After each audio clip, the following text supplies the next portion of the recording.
quick video on how to set up and pack up your conversion. Ins and outs of it all, tips and tricks, just super handy things to know. Listen in, let's give you a quick walk through.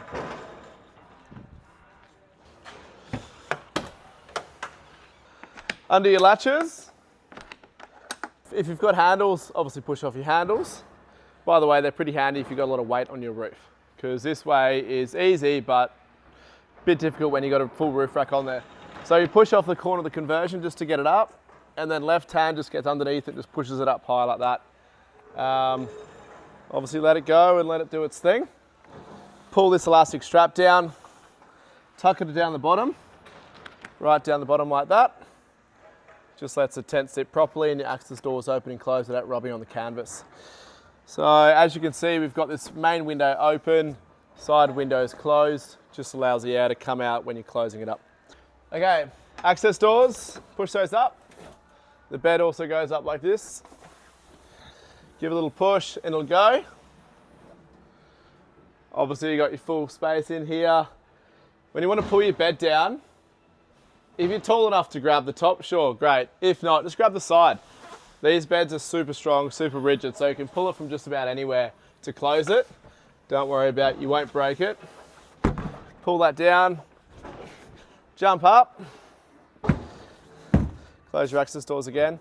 Straight away you'll notice the straps getting in your way. I just sort of throw it over the back like that, gets out of your hair. So first things first is your awnings. We keep spring poles underneath the mattress. You don't have to, but if you put them on top of your bedding and then you jump up like I just did, you can land on your shins. It's a little bit painful. Okay, we'll set these awnings up. Two options. One option is sort of the lazy way. There's a hole in the corner of the conversion here. There's a split in the canvas for it, so just pop that in and walk it up towards you like this. Put the awning over the top of your head. Locate the eyelet like that. There is another option on how to put these spring poles up. If you're a bit concerned about, standing towards the edge of the conversion being really high up in the air, you can just pop this little canvas pouch. It comes with every conversion. Pop it over the end of the spring pole.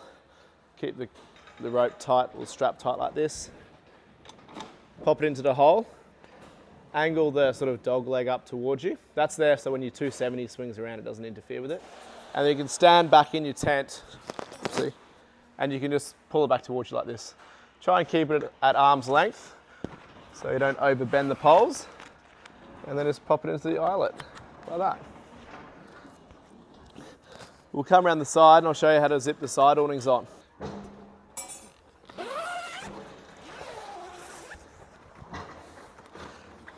Under your side windows, you don't have to roll them up to do this, but we're just going to do it so it's nice and clean and tidy.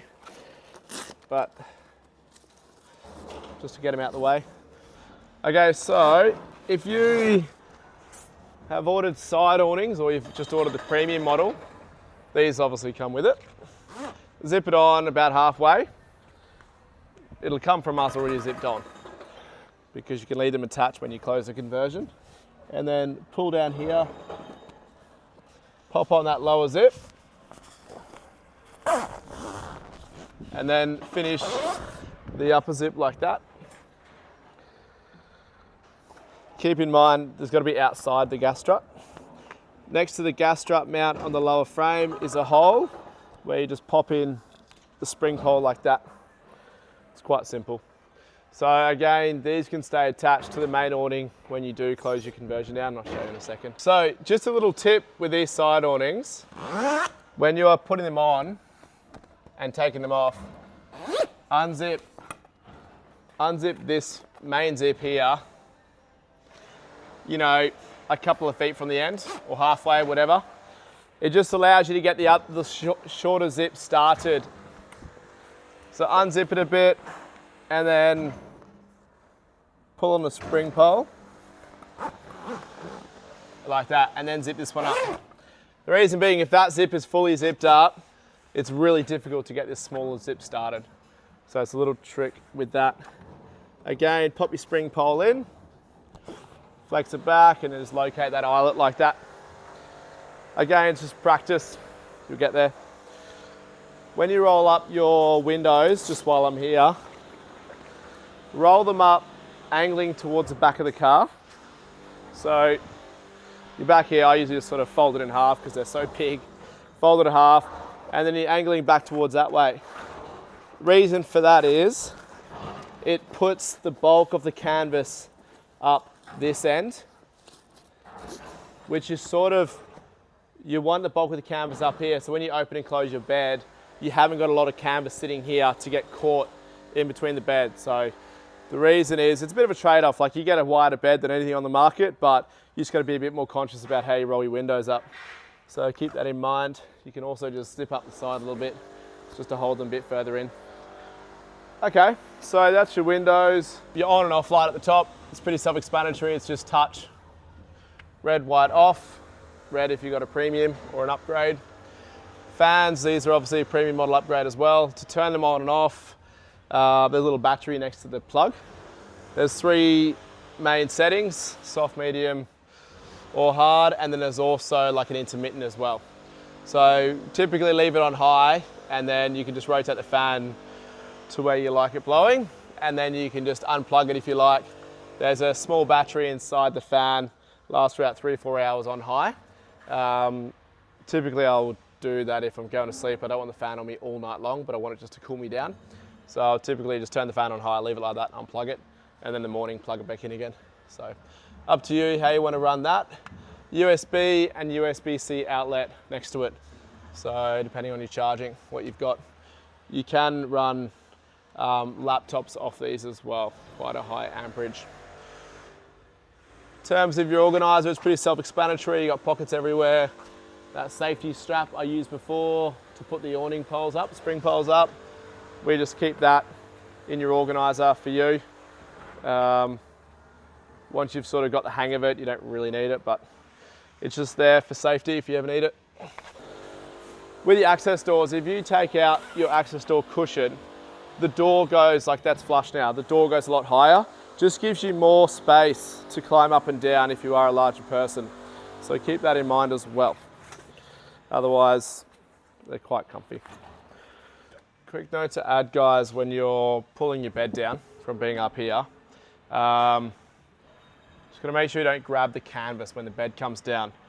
It's obviously a bit of a trade-off. We've got the widest bed on the market, but you've just got to make sure that you don't catch the canvas. So just watch as I pull this down, you sort of yank on it, give it a good pull, make sure your canvas isn't in the way.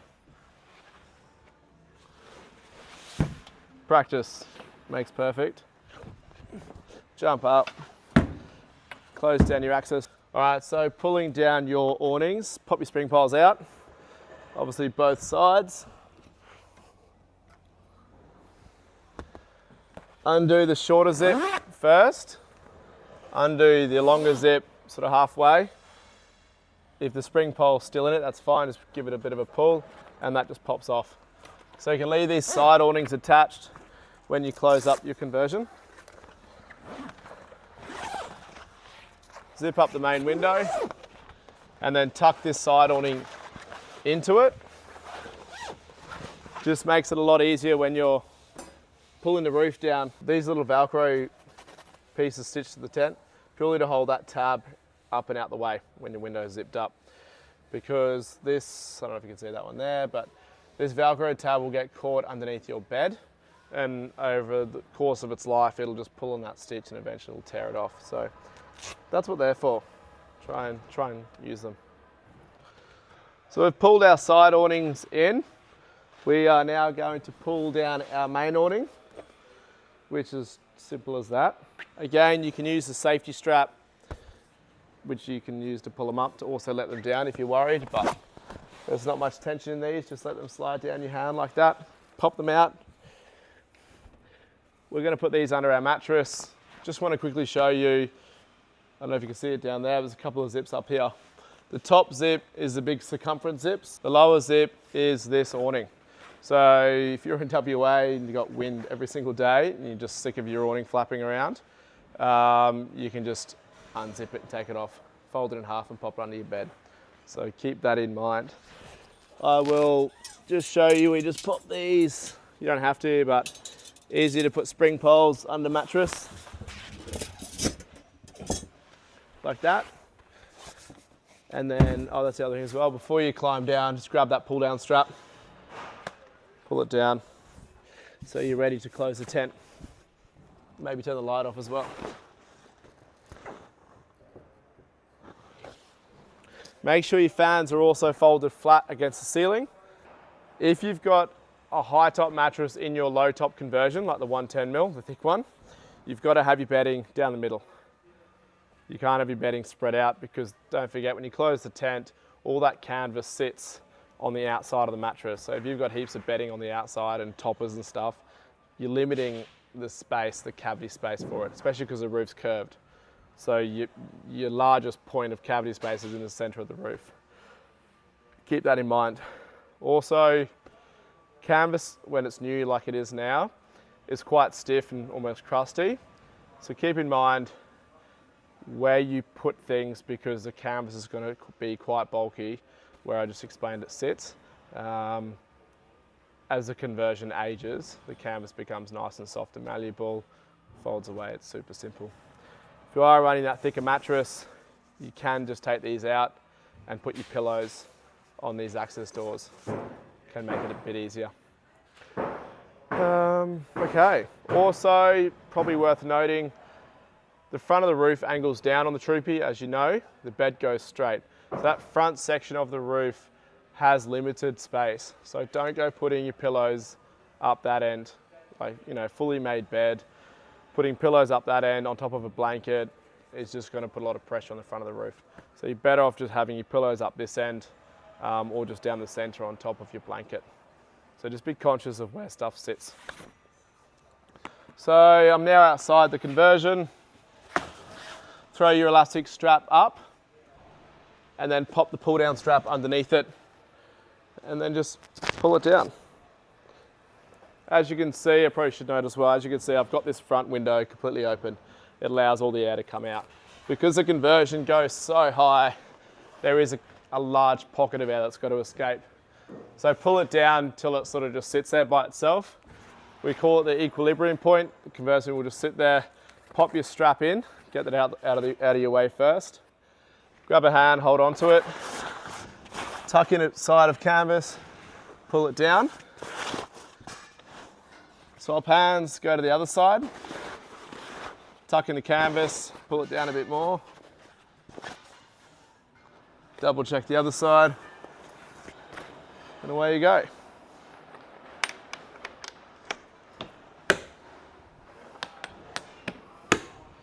Checking, it's all clear. When you do pull it down like that, just for the first couple of times to get used to it, just make sure you have got all the canvas tucked in. If you get canvas caught between the conversion and the gas strut over a long period of time, that's just going to wear a hole in the canvas. So keep an eye out on that. It's the only way. We have designed it so there's a lot of small tolerances between everything in order to maximize the width of the bed. So again, it's a trade-off, but if you use it properly, it's not going to be an issue for you down the track. Okay, that's it. Close your doors. And away you go. Thanks. Final thing, final note on the conversion. When you do get home, open the whole conversion up, close all your windows, give it a good soaking. Try and do that sort of 3 or 4 times to allow the stitching to swell up on the canvas. It's called seasoning the canvas. The canvas itself is double proofed, so it doesn't need seasoning, but the stitching does. The way that works is, when you stitch canvas, you're obviously punching a hole through it with a needle and threading thread through it. So you want that thread to expand to fill that hole. It's kind of like Weet-Bix. You wet it, swells up, it dries out, it stays swollen. So you want to repeat that process sort of 3 or 4 times in order to make sure that the canvas is fully seasoned.